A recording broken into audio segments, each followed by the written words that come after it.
Hi!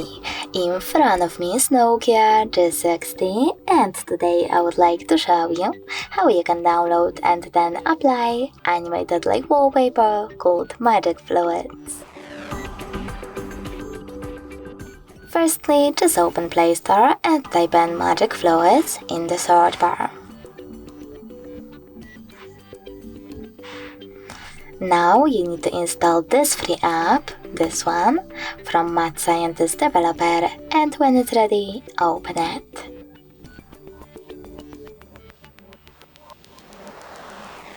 Now you can mute the music by clicking on the bottom left corner.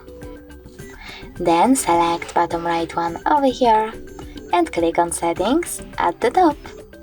After that, you need to choose I accept in this pop-up and then adjust all of those settings of your wallpaper however you want to.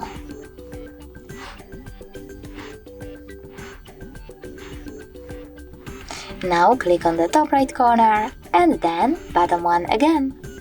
This time you need to choose Set to Save Wallpaper and tap on Set Wallpaper over here. Now pick home screen or home screen and lock screen. And finally swipe up from the bottom of your screen. Then hit home button. As you can see, after that, my wallpaper was successfully applied. Thanks so much for watching. If you enjoyed this video, leave a like, comment and subscribe. Bye!